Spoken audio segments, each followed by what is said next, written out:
Daily. Taste the Daily.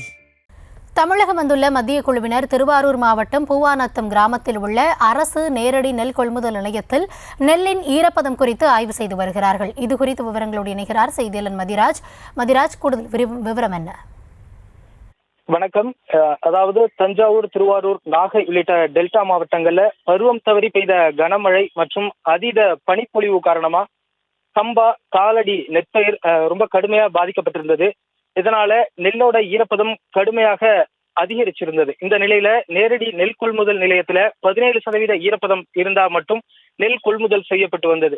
இந்த ஈரப்பதத்தை 17% ஒரு 22% வரை உயர்த்தணும் அப்படின்னு டெல்டா மாவட்ட விவசாயிகள் தொடர்ந்து கோரிக்கை வைத்து வந்தனர். இது தொடர்பாக தமிழக அரசு மத்திய அரசுக்கு நெல்லோட ஈரப்பதத்தை உயர்த்தி கொள்முதல் செய்ய வேணும் அப்படின்னு கோரிக்கை வச்சிருந்தாங்க.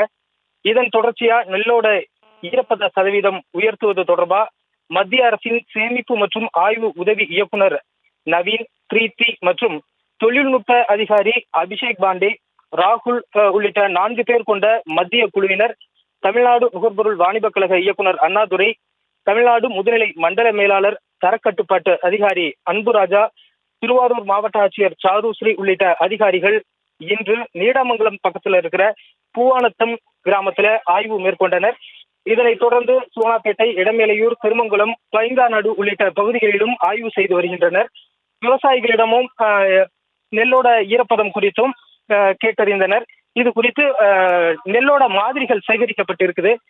இது லேபுக்கு அனுப்பப்பட்டு உரிய ஆய்வுகள் மேற்கொண்டு அதன் பின்னர் ஈரப்பதம் உயர்த்துறது சம்பந்தமா அறிவிப்பு வெளியிடப்படும் அப்படின்னு சொல்லியிருக்காங்க. விரிவான விவரங்களுக்கு நன்றி மதிராஜ்.